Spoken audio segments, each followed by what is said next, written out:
TopMedTalk.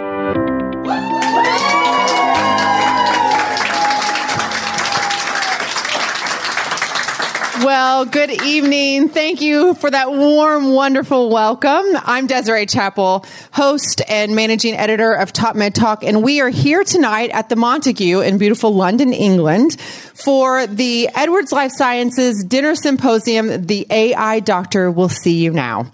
Now, tonight we're going to be having a great evening of wonderful, in-depth conversation. We're first going to be hearing from Monty Mythen, who is professor at the University College London of Anesthesia and Critical Care, and also editor-in-chief of TopMedTalk. But before that, I do want to let you know we are live streaming this event, so this is going out to the world. And for everyone that's in the room and listening abroad, you can join us, ask those questions. Let us know where you're from, who you are. If you're in the room, please don't hesitate to ask questions as well. Just make sure you grab a mic. So without further ado, I'm going to introduce Monty Mythen and invite him up to the stage to give us a short didactic presentation on artificial intelligence. Oh, thank you. Not all intelligence is artificial, I'm told. So thank you very much indeed for joining in, everyone. Hi, everyone around the world, a loyal audience. I'm going to start by just commenting on some guidelines that were published very recently. Published in JAMA Surgery. They're a new set of guidelines for perioperative care in cardiac surgery from the Enhanced Recovery After Surgery Society. And this is actually a new society specifically about cardiothoracic surgery. So any of you in the room who do, or listening elsewhere, who do cardiothoracic surgery might think, hang on a second, that sort of ERAS stuff, isn't that all colorectal, isn't that all urology, maybe a few joints, etc., etc. It now seems as though enhanced recovery after surgery is suitable for all patients having all forms of surgery, both elective and emergent. Now, it varies with regards to the type of surgery. There are some subtle variations in the cardiac one. So if you look the paper up, published in JAMA Surgery, May the 4th of 2019, you can find it online. Apparently, the most downloaded paper ever in JAMA Surgery, we're told. So it's been extremely popular. You'll find within it a chart of recommendations that are graded from 1, 2A and lower. And there are about 20 that are in the sort of high-ranking recommendations. And a few of them are cardiac specific. But most of them, when you look closely at them, are the same principles as you see in all enhanced recovery programs. So that is patient preparation. Great emphasis now on prehabilitation, which is what we've been doing today. We've been attending a conference, the Third World Congress of Prehabilitation, sold out here in central London, held at the British Museum, in partnership with Evidence-Based Perioperative Medicine and so-called POETS, which is the Perioperative Exercise Training and Testing Society, POETTS. Now, when you look down the list in the paper, you'll see a couple of things that are cardio-specific, but also see emphasized goal-directed therapy. You'll see emphasized smoking cessation and avoiding hazardous alcohol consumption. And further down the list, you'll see prehabilitation. So the idea if we're really going to make a difference to these patients, we have to get them very well prepared for surgery. Hemodynamic management's always been at the heart, excuse the pun, of cardiothoracic surgery. But more recently, we've become very focused on the idea that there's a mean arterial pressure below which we shouldn't allow our patients to go. Now, when I was a youngster brought up doing on-pump bypass, one of the things that shocked me the first time I went into the heart room to see patients on bypass is we would let the mean arterial pressure go down to 40, 35, 30, and you think, whoa, I feel very uncomfortable here. And not all our patients did great. Now we're accepting the fact that in almost all forms of surgery, a mean arterial pressure of about 65 is the lower limit that we should tolerate. Now, very recently, published in the May edition of the British Journal of Anaesthesia, there was an editorial and 4 papers about perioperative blood pressure measurement from the group called POQI, P-O-Q-I, which is the Perioperative Quality Initiative. Now, we're sitting downstairs in the Great Russell Room at the Montague on the Gardens Hotel just across from the British Museum, having this sponsored dinner symposium. In this room, 2 EBPOMs ago, a group of alleged international experts gathered for 2 days, to pore over the issue of perioperative blood pressure. They considered the physiology of blood pressure. They considered preoperative blood pressure, intraoperative blood pressure, and postoperative blood pressure. And their findings are published in 4 papers, consensus guidelines, in this edition of the British Journal of Anaesthesia. Now, the physiology paper is, I think, a great read. The first author is Gareth Ackland. You'll recognise some of the other authors on the physiology paper. One of the things it reminded me of is about autoregulation. Now, we all think we know about autoregulation. We know that there's a threshold of blood pressure, a high and a low, that maintains flow constantly in the organs of our body. And normally we think about that with regards to the brain. What I'd sort of forgotten about is the autoregulation point is different for different parts of your body. It varies with age and it varies with your pathophysiology. So the fact that your cerebral autoregulation points might be being maintained doesn't necessarily mean you've maintained your gut and your kidneys. So if you've forgotten about that, as I had, I encourage you to have a look at that physiology paper. It's also made it onto the front cover of the British Journal of Anaesthesia.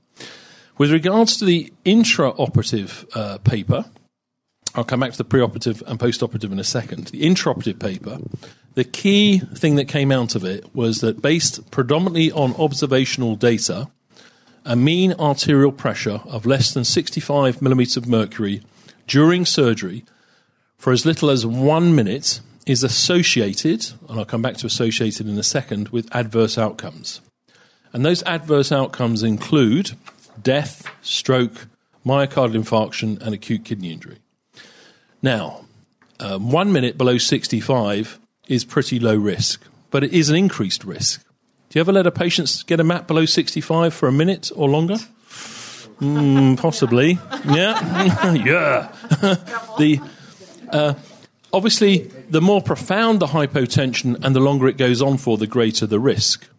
So if you happen to have a period of, say, I don't know, let's imagine you've induced anaesthesia, you've gone into the operating room, you're waiting for the surgeon to arrive, the patient's draped, and it's below 65 for 10 minutes, the risk is much, much greater.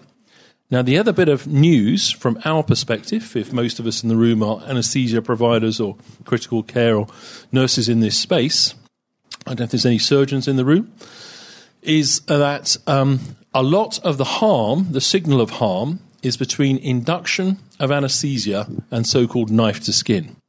And there's only 2 people to point the finger at for that. There's the patient, and that seems a bit harsh, okay? And there's the anaesthesia provider who pushed the drugs and waited for the person to arrive. Now, there's only really one interventional study so far that suggests the fact that keeping the blood pressure up is associated with a better outcome. It's not really big enough to definitively say keep the blood pressure up, but the association with the blood pressure being low and harmful is very strong. So the consensus statement here said, pending availability of new evidence, keep the MAP above 65. Now, I can hear you saying, all those other things that are discussed in the paper, what about the baseline blood pressure? How should you keep it up? And how should you keep it up is probably informed by the so-called goal-directed literature. In other words, stick to basic principles, go volume, then flow, then pressure. So still go to the idea of give a few boluses of fluid. If it's not working, give a little bit of squeeze, get the MAP above 65. And use your advanced hemodynamic monitoring to inform that decision-making. Now, preoperatively, there's not a lot of new news. It still seems that there's no absolute level of blood pressure, be it high or low, in a patient who presents electively that should result in delay in surgery. We still kind of go for a systolic of 200 out of the blue to suggest the fact that you're probably not going to get through the system without somebody stopping you getting to elective surgery. But there is no evidence there to suggest that that's actually a harmful decision. It's just kind of pragmatic to say at some stage someone's going to measure your blood pressure and cancel you. So you should probably go and get it sorted out before you get cancelled. Okay. For the post-operative bit, there's a really disturbing paper because one is we had very little evidence to discuss.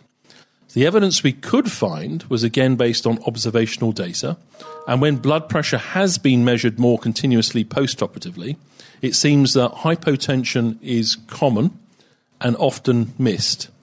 And the harm signal associated with hypotension the first 1 to 3 days post-operatively is multiple times higher, 3+ times higher, the risk signal, than during the case. So we've really got to do something about that as well. But at the moment, we're really focused on the intraoperative bit and the immediate post-operative bit. Now, in the post-operative paper, there is a cartoon in there, a diagram that was drawn, that shows the challenge we have with our current monitoring cycles. So you'll see in there a graph, if you pull out the paper, that has the period of time, immediate post-operative period, day 1, day 2 and beyond. Then it has 3 lines on it. It has a green line, which is the line of hope. It has the blue line, which is the line of something that might happen soon. And it has the yellow line, which is the line of today. And the yellow line represents the fact that unless you're going back to a high dependency unit or an intensive care unit, it's not going to be long until your blood pressure is not being measured very often at all. Whereas when now, in some papers published recently, they've used more modern technology, devices that allow more continuous blood pressure measurement, that you can get to having continuous blood pressure measurement out to about day 1 and multiple episodes of serious hypotension are being detected. We hope it won't be that long until there are sensors available, microsensors, transmitting sensors. They're already being tested at the moment that will allow continuous blood pressure measurement. My final point I want to make is the point about this evening's discussion. So we kind of all would probably accept the fact that hypotension is bad for our patients. We'd kind of like the idea that we could have continuous non-invasive blood pressure measurement more easily, more readily available, and more affordable. But what about going one stage further? What if we could predict hypotension? If 1 minute of a mean arterial pressure below 65 is bad for you, you're going to have to be pretty focused on what's going on around you to get in there at a point whereby you can stop that little bit of transient hypotension going on for a minute. So what if there was a technology available that told you, based on analysing all the characteristics of the arterial waveform and more, that it's highly likely that your patient that you're looking after will have a hypotensive episode in the next 2, 5, 10, 15 minutes? Well, now there's a new technology which has been developed by Edwards Lifesciences, and one of the, let's call him inventors, is in the room tonight. We'll come to him for a conversation in the break. And it's called HPI. We'll tell you what HPI is later. But I've got up for those in the room, I've shown up an article from the Wall Street Journal, published relatively recently, called "The AI Doctor Will See You Now." So it's in the Wall Street Journal, so it must be true. It's talking about the very few artificial intelligence technologies, machine learning, that have been approved to date. And the particular one it's talking about is the Acumen technology, the Hypotension Prediction Index from Edwards Lifesciences. It has on the new screen, this is approved now. It's been approved in Europe for coming on for 2 years now. It was approved by the FDA in the USA in October last year. The monitoring device now has a number on it, which goes from 0 to 100.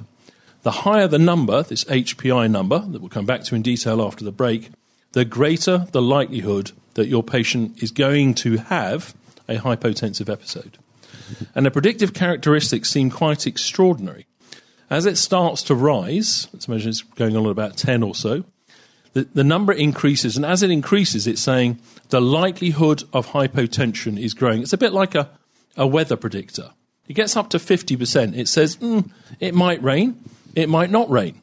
But if I was you, I'd think hard about whether you think it's not going to rain, because there's a 50% chance it is going to rain. When it goes up to 70, it says, it's probably going to rain. Yeah. By the time you get to 85, it's saying, it's going to rain! So we'll come back to that after the break. So that's HPI. So that's the tee up. I want you to take a break now. Those of you at home, go and put the kettle on, whatever you do. Those in the room, take a quick bio break, and then top your glasses up, whatever you want to do. And in 5 minutes' time, we'll come back and have a good chat with our special guest, one of the developers of HPI. Thank you. Awesome. Thank you guys so much for joining us again at the Edwards Life Sciences Dinner Symposium here at the Montague on the Gardens in London, England for the AI Doctor Will See You Now. I'm Desiree Chappell, managing editor and host of TopMedTalk and also a CRNA from Louisville, Kentucky. And I'm joined by Monty Mythen, professor of anesthesia and critical care at the University College London. Hello, Monty. How are you? Hi, Desiree. Thank you. Thank you so much for the didactic portion. Earlier, you gave us a great introduction on hypotension in the OR, which was very, very interesting, knowing being in the OR myself and seeing the mean arterial pressure and kind of guidance on that. So I think that's great, as well as HPI and artificial intelligence utilizing it in the OR. So would you ever have let the map go below 65? Every time you say that. Let's rephrase that question. Do you know of anyone who may have ever let the map go below 65? Okay. Occasionally I'm in, for a little while. Hang on a second. This gentleman wants to join with you. Can you identify yourself, sir, for everyone listening from around the world? Certainly. I'm Adrian Sultana from Sydney, Australia. Some surgeons won't operate above a mean of 65. Good point. Touche. That is an excellent point. Thank you so much. I wasn't going to say it. What are we going to do about that? That's a great first question or comment. We discussed that quite a lot in the round table, and it's a recurring question. And I think the important thing is that the surgeons who want to keep the map below 65, and there are times when you have to keep the map below 65 to do certain surgical interventions. I think the really important thing is to make sure that they're fully informed about the current literature. Because my experience is that not necessarily is fully informed about where the literature has gone recently. And those who are fully informed are starting to rethink that. Because it's an interesting position if somebody was to have an adverse post-operative event. If they were not aware of the literature and still took that action, I think they're on pretty thin ice. And we've got another person waving an arm at me here. No, whoa. Introduce yourself, please, ma'am. Hi, I'm Corey Springman. I'm a perioperative medicine fellow from Duke University. So when these conversations come up, though, you're in the OR, the surgeon's on the other side of the drape, they're drop the blood pressure below 65. And then that's when you're like, that's not a good time to talk about the literature. No, it's not. No, you can't be quoting literature. But I do have to say, my personal practice, since I have been talking a lot more about this and getting more into the literature, I actually do have a lot more conversations than I've ever had before. And now it is a conversation. It's just not a physician telling me, or a surgeon telling me you need to drop the blood pressure. It's more of a discussion and has really improved communication between me and the surgeon. Yeah, because I'm guessing most of us kind of know where our surgical colleagues stand absolutely. on this. So I think you have to have you have to have a cup of coffee. Yeah. Someone has to have the cup of coffee and say, can we just have a little chat about the fact the literature is in a different place? Yeah. And if at the end of that they still feel very, very strongly, then you have to work out where you stand on. You might be made to do the case, or you might have a choice. So if you're joining us from home or wherever you are, please don't hesitate. Join us by slido.com. Next question, or take this next question from the audience. So yes, sir, please introduce yourself. Or comment. Hi, I'm Oliver David. I'm from Adelaide, South Australia.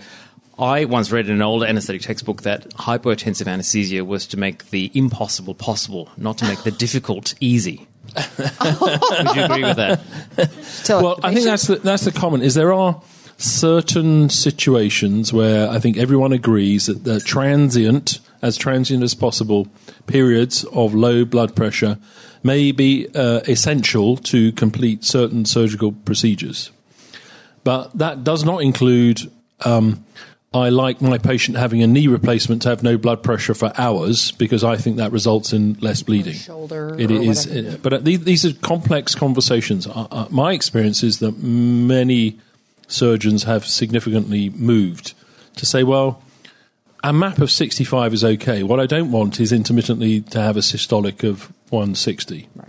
So important conversations to have once the surgeons are fully informed, because at the end of the day, the consensus is based largely on observational data. It's not based on large interventional trials, and this may well change over time. So I think all we can do is discuss current consensus opinion and observational data. Great.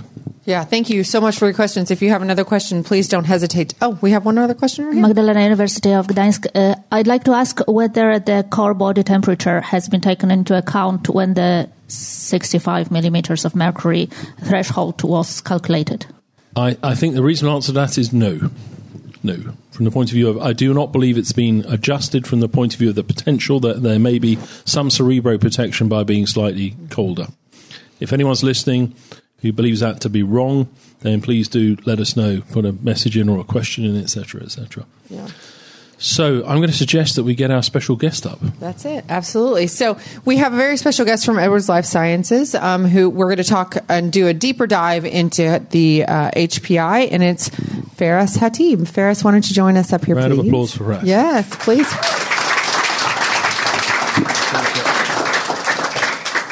Do you want to wander around or do you want to take a stool for a second? Up to you. Let's have a stool for You a can moment. have a stool. You can sit there, and I'll stand in. And if you guys have a question, please don't hesitate to raise your hand. So, Monty, we were talking. You started out by talking a little bit about HPI. Feras, can you tell us about HPI? What exactly that is? HPI, as we call it, means Hypotension Prediction Index. So, as Monty mentioned, it shows you basically the probability of hypotension happening in the next 15 minutes, from few minutes to 15 minutes, depending on how fast the hypotension is developing physiologically at that moment. Okay. So we'll come back to you in just 1 second. Monty, I know that you have worked a little bit with this in the laboratory, Yep. in the lab. And some of the stories that you have told me about the profound effects of hypotension on everything, including the brain, has been very interesting. So can you give us a little bit about what you've seen in the lab with how this works? Well, if I back up a little bit from that, I think everyone's initial response who is into physiology and thinks that they look after their patients very, very closely is, this isn't going to tell me anything I don't know or can't predict already. So we have a number of investigators in Europe and a couple in particular in the UK who've been very exposed to HPI now. And they've all seemed to have been converts to the fact that despite their prejudice to say there's nothing this is going to do that is going to make me believe that it can outperform me as predicting hypotension. So my experience being from being exposed to it from a similar position is that it definitely seems to work. It seems to be able to, and we'll come into a second as to what goes into the algorithms to make it do its prediction. No matter how hard you concentrate, no matter what you're looking for, it seems to be able to detect things like subtle bleeding, for example, that you have no chance of detecting yourself unless you happen to be privileged to be able to see the subtle bleeding. So I think we should probably ask Feras as to what's in the secret sauce. What's in the black box? How did you make this thing? Yeah. So Feras, you're from Edwards. So tell us a little bit about your background there, and then tell us about that. Yes, the first part of my career I spent in academia, so about 20 years, pursuing a purely research type of career. And then at some point I decided to switch to the industry, where my type of area, my type of field has been developing very fast, right? So that type of field, which is mostly instrumentation and sensors and signal processing and algorithms, at that time I was moving from academia into the industry. So I moved with the field. So so I have been working in Edwards for 16 years, and right now I'm in charge of the signal processing and algorithms department within the R&D organization in Edwards. So how did you? People say it's based on machine learning and artificial intelligence. Where did the machine learning take place, and how did you end up generating this number?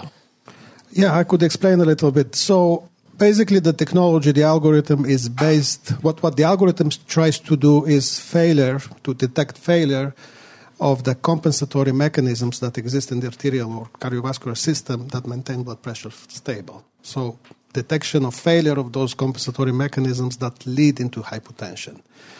So in the cardiovascular system, there are physiological mechanisms that counterbalance each other to maintain blood pressure stable. And those mechanisms, I mean, you guys know, it's preload, afterload, and contractility, right? Based on physiological concepts like baroreflex control, right? So all these compensatory mechanisms try to counterbalance each other to maintain blood pressure stable. And these counterbalances create an extremely complex, so basically create complexity in the signal and variabilities in the signals, and also complex cross-dynamic links between different physiological cardiovascular parameters. So those dynamic links and physiological associations between those parameters created by the compensatory mechanisms, they are multidimensional, right? And they are nonlinear. So it's impossible to detect those or to measure those with simple techniques. So this is why we used machine learning and let the models learn from the data itself on what happens to those physiological mechanisms prior to hypotension. So if I can repackage that, when I've seen you present the very detailed presentations, you look at all different aspects of the arterial waveform, for example. So the upstroke, the point of the dichrotic notch, the downslope, how wide the signal is, and the RR interval, for example. And there's loads of other variables that you can tell us the number of variables in a second. And the computer has learned over time to say that when these very subtle things change that the human eye can't see, the probability of hypotension is rising and rising. Now, how many, when you filtered it down to the key variables, well, let's start with a big number. How many variables did you look at to begin with? What was the so from the arterial pressure waveform, we extract different variables, which in the machine learning area, they're called features. Yep. So we featureize the waveform, right? So we extract features related to contractility, related to vascular impedance, related to afterload, to preload, etc. We extract parameters like cardiac output and others using pulse contour techniques. And then we are not interested in those simple parameters. What we're interested is in their interactions, right? So we do all the combinatorial parameters between them, and we ended up basically with 2.6 million features for every cardiac cycle. So we do cardiac cycle by cardiac cycle. Well, this is why we use machine learning. That's a big piece of paper. Yeah. This is why we use machine learning, because we don't know which one of them change prior to hypotension, right? Which one of them are relevant to hypotension, right? So we use those artificial intelligence techniques to what we call narrow down the space. So you got 2.6 million features, and then you filter that down to more critical sets. Yeah. Yep. So that's called narrowing down the dimensions. So at the end, we end up, after training the model on hundreds of millions of cardiac cycles from patients, we end up with only 23 features. Most of them are complex, so they don't make sense clinically, right? But these are the things that, the associations that happens prior to hypotension. And typical machine learning processes, you take a historical data set, very detailed historical data set, where you have the signal and you have the outcome, which is the hypotension. You learn from that, and then you verify by looking forward. Is that correct? Yes. So the algorithm is not an active learning algorithm, so it's not learning from the current patient. Yes. It was trained on historical data.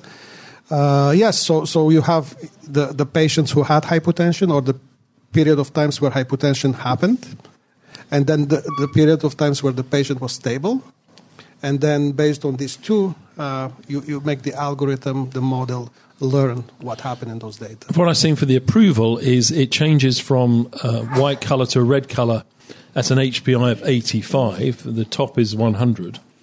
And that's when it's saying hypotension is imminent. It's very highly likely to happen. But my experience in a highly controlled situation is it's the journey to that 85 that's really interesting. Yeah. It's when it says there's a 35, let's call it a percent, I know we're not supposed to, but there's a 35 out of 100, not to be called a percentage, for some reason I don't understand, chance that things are going to happen. So that prompts you to turn around and say, well, I wonder what's causing that then. And usually when you do look around, you get a clue as to what might be causing it. It's usually something simple, like a little bit more blood on the swabs than you thought might be there, someone leaning on something, etc., etc.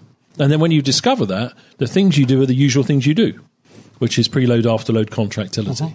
Is that correct? Yeah. I mean, it's very interesting. If you look at the data or in those animal studies, HPI starts rising very, very early, where nothing else is changing, right? No. The reason we chose 85 was because purely for regulatory reasons. Yes. Just because above 85, the specificity was like 99%. So hypotension happens for sure, right? When you see the pop-up.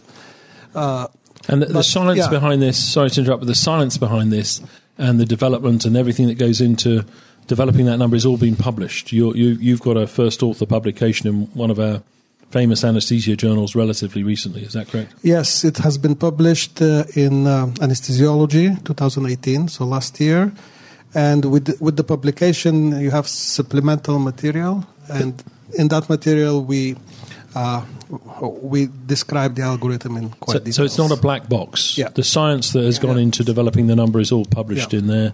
And then there's more recent publications like the Dual Center study that was published in Anesthesia and Analgesia, which answers all of our sort of questions about surely other things are just as predictive. Yep. Right. So great.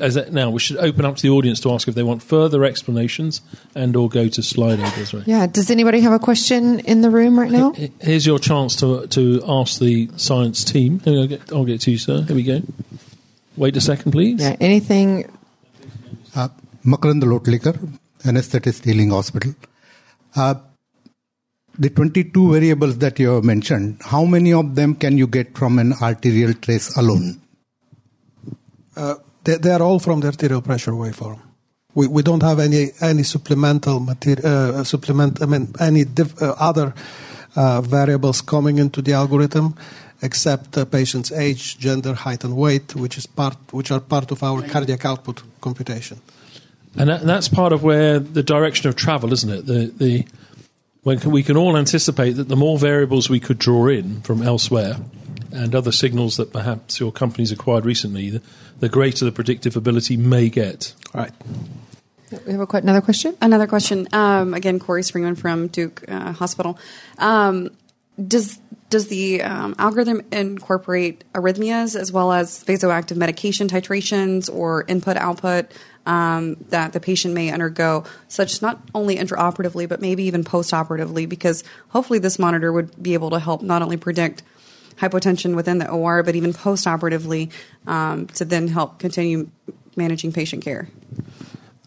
So first, heart rate is not part of the model because the error under the curve for heart rate to recognize hypotension was 50-50, so it's not.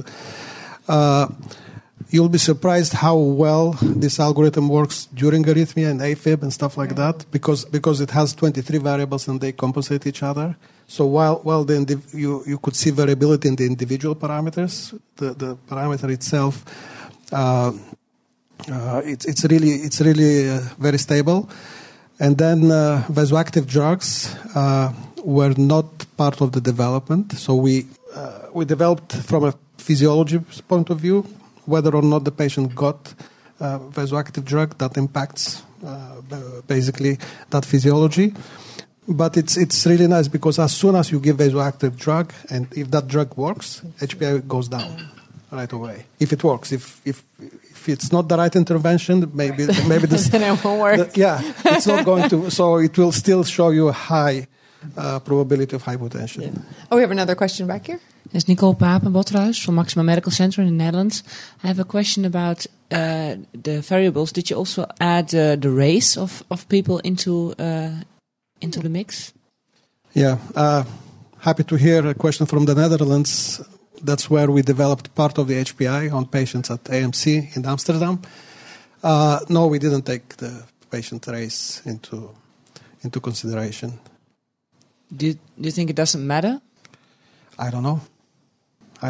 Why would it be a risk? Matter? Could it be a risk for patients if Chinese patients are being helped while it was excluded from the research, perhaps? Yeah, actually, China usually requests data, that their regulatory agencies request data from Chinese patients, right? They have to be Chinese. And we provided that data to them, pending the approval for this device. Our analysis did not specifically for between white, right? So European descent people in U.S. and Asians in the U.S., we didn't see a difference, right? Now we're doing a study in China itself, right? Because we did the analysis on Asian patients in the U.S., so American Asian. Maybe in China we may see difference. We have to see. We haven't done other races like black or other races in this enough study. women in the study? Yeah. Okay, good. Thank you very much. Good question. We have another question here. Be sure if you're on Slido.com to answer our poll too. We're going to go to that in just a second. Sure. My name's Sam Miranda. I'm an anaesthetic graduate at UCLH. It's just taking the last question a bit further, actually. What were the characteristics of the patient group you analysed? How many patients did you analyse? And also, did you analyse anyone with disordered physiology, like critically ill patients, as they respond differently to, hypertension and anaesthesia? So we developed this using about 1,300 patients. Most of them, both patients from ICU, so intensive care unit patients, both post-surgical types, right? Post-general surgery or post-cardiac surgery. So mostly patients who got arterial lines, so ASA 3 and higher. And then we had also medical ICU patients, so patients with septic shock, with sepsis, with cardiogenic shock, so very sick patients in the ICU. And also we have also the OR group, so OR patients who get usually arterial lines again, cardiac, major abdominal, orthopedic, vascular, so those type of patients that went to the model. But I want to mention one thing. It's not about the number of patients. It's about, are you covering your distribution correctly, right? If you catch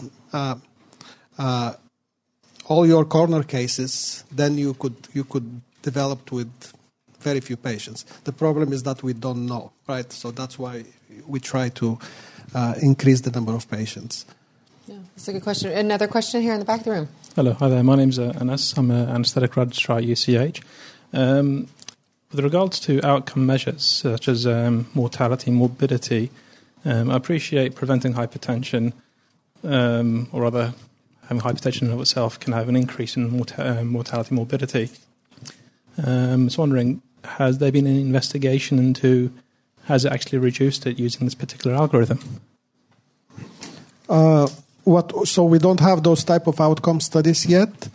There was a small study by Michael Sanders, a group from Germany, who showed that using HPI you could significantly reduce, if not eliminate, hypotension in surgical patients. But that has not been tied to actual income improvements at this point.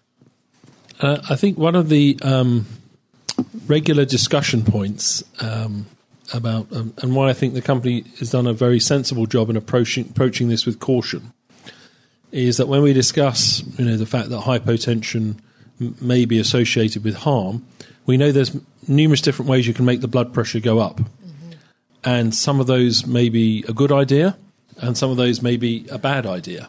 And in particular, we're relatively fearful as a community of seeing the excessive use of vasopressors in relatively hypovolemic patients, because we're fairly certain that will cause more harm than good. So I think at the moment it's been a very controlled release into sort of super users, if we can put it that way, to recognise the fact that this is not going to be an easy journey. I think we have to learn by doing, and we have to learn by doing cautiously. And therefore, I think that's why not everyone, even though we're 2 years into it, is being overwhelmed with the opportunity to get into HPI. So I think enthusiasts who want to put their hand up and say, I really want to work to understand what we might do with this, I think, are going to be welcomed. Is that correct? That's correct. Yeah. All right. So, we have another question back here. So I'm Chris from Rio, Brazil. Yeah. So as it's artificial intelligence, so you are going to learn with what it's going on while doing the surgery or postoperative care. How are these data coming to you and could improve that? So she asked about Chinese, but I'm really interested in Afro-American descendants because they got different types of response for controlling hypertension. Yeah, they do behave different. Yeah, and also for cardiac rhythms, And so how are we, doctors, could help you develop that to go better each day, because that's so fantastic what you're showing us. Well, we always partner with clinicians in developing this technology. Actually, this HPI, the basic concept, the basic idea came from clinicians, right? From Pittsburgh. So we're always working with clinicians, to collect the data, very important to annotate the data, right? That's critical, to do those developments. And so I'm not sure if the race makes difference, physiological difference, because it's working equally good on pigs. So I don't know. But if you guys think that there could be different hypotension levels for different races, maybe that should be something that we need to look at. Yeah, all good points. Yeah. Oh, one more question from the audience, and we'll get to Slido. Magdalena, Medical University of Gdańsk. I'd like to ask whether there are special algorithms intended for patients who take some medications before operations. Is that included in an algorithm? We didn't take that into the algorithm into consideration, but I would assume that some of the patients who came into the surgery of the database probably had some medication. Yeah, we didn't. But one would guess the majority for the cohorts you looked at would be on some. Yeah. So that takes us to our first question in Slido. I think that would be good. And make sure that if you see a question that you like, you can vote it up. Please do that.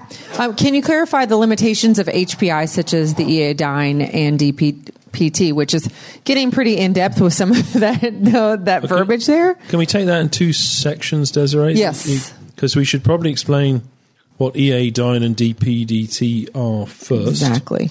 So if I may, Feras, that's on the so-called secondary screen. So I've learnt this now by using this quite a lot. There are two variables that may be less familiar to people. DPDT, which I'm guessing most people are familiar with that. That is, the upstroke on the arterial line quantified in terms of the acceleration of the slope. So we'd be familiar with that as a surrogate measure of contractility. EA-Dyne, I was less familiar with, and I struggled with it for a while because I thought it was EA elastance measured in the units dyne, D-Y-N-E. But it's not. It's dynamic elastance, which is the ratio of pulse pressure variation and stroke volume variation. So it's a ratio. So if that ratio is 1.0, it means that a preload responsive patient, and this is tricky at 8:20 in the evening after a long day, if it's 1.0, you can't make a call. But if it's greater than 1, let's say 1.2, for example, it means that a fluid bolus, because they're fluid responsive, will produce a rise in blood pressure. If it's 0.8, for example, it means a fluid bolus, which may still be needed, may produce an increase in stroke volume, but it won't produce an increase in blood pressure. Now, it took me a while to get my head around that. It's a very cool number. Is that about right? Yeah, you explained it 100% correct. So I suggest we come back to that one another day. But neither of those are limitations, are they? They're potential benefits. What are the limitations, which is the first question? Well, first to emphasize, EA-Dyne and DPDT are not part of HPI. It's not part of the predictor. Those are additional parameters that we provide on the secondary screen. The main limitation of the HPI is that it cannot predict if the surgeon does something to cause hypotension rapidly, like So, clamping oops. of a vessel, or right. That's It can't predict. We might be able to predict. Oops. We might be better at that. What's going on up there? There we go. Oops. But it can't predict. Oops. No. Yeah. But the traditional limitations of dynamic parameters such as SVD. So the limitation, so the DPDT is associated very strongly with the left ventricular contractility. So the DPDT number per se, it's not important. The absolute number, because different people could have different DPDTs. But the change in DPDT is always associated with the change in contractility, right? And we published a paper about it on animal models comparing DPDT to the intraventricular contractility measured with intraventricular catheters. But the limitations we'd be familiar with stroke volume variation, pulse pressure variation, things like tidal breath size or arrhythmias, they're not in play here. They're not because they cancels out, because it's a ratio. So the elastance would work in spontaneous breathing, in open chest situations, etc. The only thing is like DPDT, it has been reported, there are papers about that. In some situations of severe vasoplegia, like severe vasodilation, like in septic shock, DPDT may not be reliable in measuring or assessing contractility. Got you. But again, it's not very clear. So it's... All right. So our question here was, how much personal training is required prior to implementation into practice of utilizing HPI, I would assume? I don't really know. I don't know you guys. I've talked to, and we've interviewed a number of practitioners who've taken different approaches to introducing it into their organizations. Yeah. Some people have kept it as a personal experience while they learn about strengths, weaknesses, opportunities associated with the new technology. Some people have said they took everyone in the room and explained to them roughly how it worked and said, go at it. And they've reported very favourable experiences using that approach as well. So I don't think there's a direct answer to that question yet. Yeah, it just doesn't see the learning curve is not necessarily steep for it. I think you have to understand what it's telling you. The risk, I mean, at the room we were looking at a picture of it, that the risk is because it's a number on the screen that looks like a physiological variable, is that people think, because it's a red number that says 96, that's a bit like a saturation or something, is that people think it's a physiological variable that you should treat. Now, by giving common treatments, you can make the number change. That doesn't necessarily do the right thing, because it's not a physiological variable. It's a number that predicts the likelihood that hypotension may happen. And what I've seen from clinicians doing is that, after using HPI for a little bit, they turn on their secondary screen and they make the secondary screen their primary screen. So they like to be on that screen all the time. And the secondary screen is the treatment kind of recommendations. Yeah. But they have it as a primary screen now, right? Yeah. So let's rattle through these, sure. Yep, exactly. Yeah. Rapid fire. So from Krista, are there age limits? Is this validated in children? No, unfortunately not validated in children.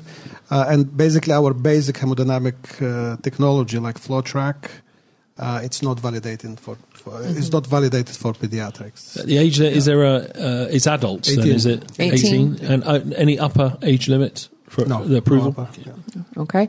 And for Hassan, have you been able to measure how the accuracy of the algorithm improves relative to the size of the sample or data set? So I think what they're saying there is you've worked with a particular size data set, which is by traditional evaluations big and deemed big enough by the regulators.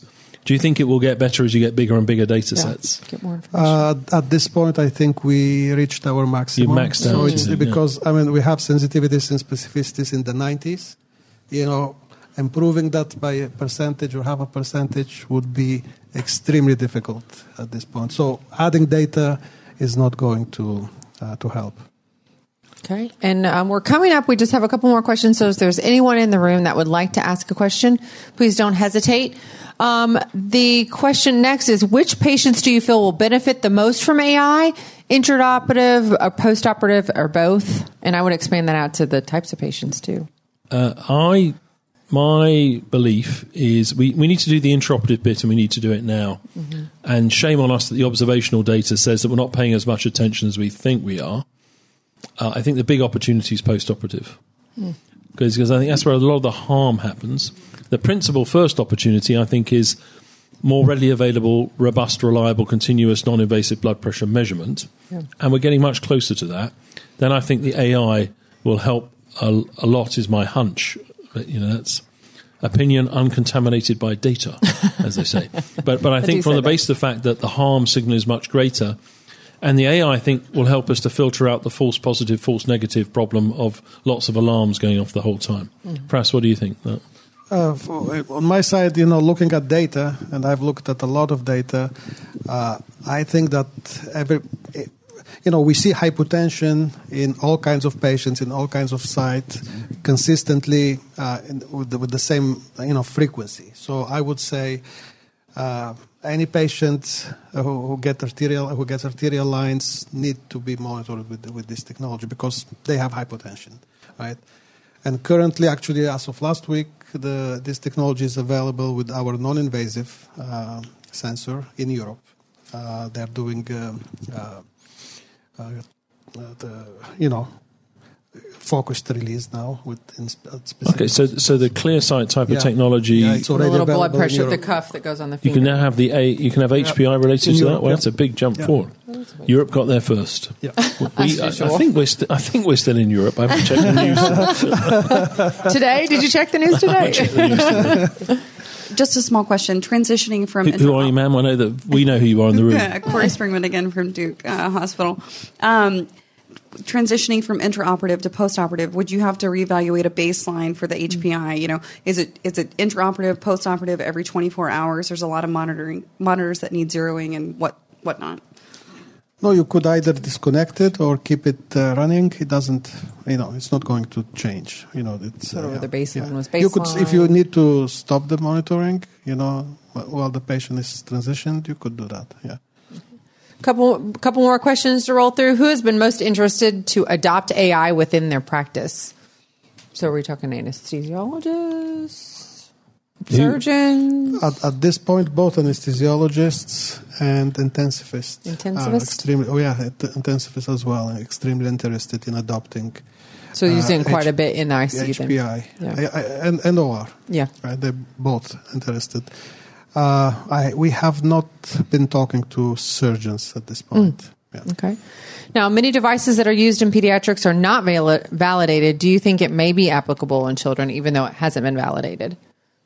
Yeah, it may. Yeah. Okay. Well, especially older pediatrics towards the 18. Yeah, a little bit older. Neonates, I don't know. Right. Next one's from Nicole Papen. Excuse me if I'm pronouncing your surname incorrectly there. I think you touched on this before. For us, the algorithm, it says, is the algorithm still learning truly AI or more a big data approach? It's AI, but based on a historical data set. It's not learning on the patient in front of it. No, it's not an active learning algorithm. That's good. Okay. I think we have time for just a couple more questions. Can you clarify the limitations of, we did that one. Yep. Can all disciplines plan on using this information? Example, general practitioners, anesthesiologists, advanced practitioners, and nurses utilize the information. Do you think there'll be any limits in the future? I don't think so. Yeah. I mean, the algorithm is physiological, so it's based on physiology. So it should not depend on so if you present to your general practitioner with a bad case of the flu and they put it on in sometime in the future and say your HPI is elevated, they might take a different approach. It's highly speculative, all of that. But one can imagine they would have very broad use over time. Very, very broad. Two more questions. Can this information help predict post-CPD or cardiopulmonary bypass separation refractory hypotension? There's a challenge as some patients come off cardiopulmonary bypass and they then have very low blood pressure once they come off. But I think the arterial line would have to be back in play before you could use it. Yeah, you cannot predict during the bypass. Yeah. as we stand at the moment. Yeah. Right. And we kind of answered the next one about vasoactive medications and kind of. I like this next question. I was just going to say, I think this is a wonderful one, a wonderful question to finish on. All right, Feras, what makes you happy? Well, I've attended many cases with surgeons, with anesthesiologists, where I see how they prevented hypotension using HPI in the Cleveland Clinic specifically. That makes me happy. Right? That's awesome. Yeah, I love it. I love it. It's validating what you're doing, right? Yeah. So, Monty, what makes you happy? What makes me happy? I don't think I should answer that right. Can I say London pride? And all right. So we're going to. This is making me happy. This is making me happy. It's great. Thank you guys so much for joining us this evening. Thank you all so much. Thanks, folks.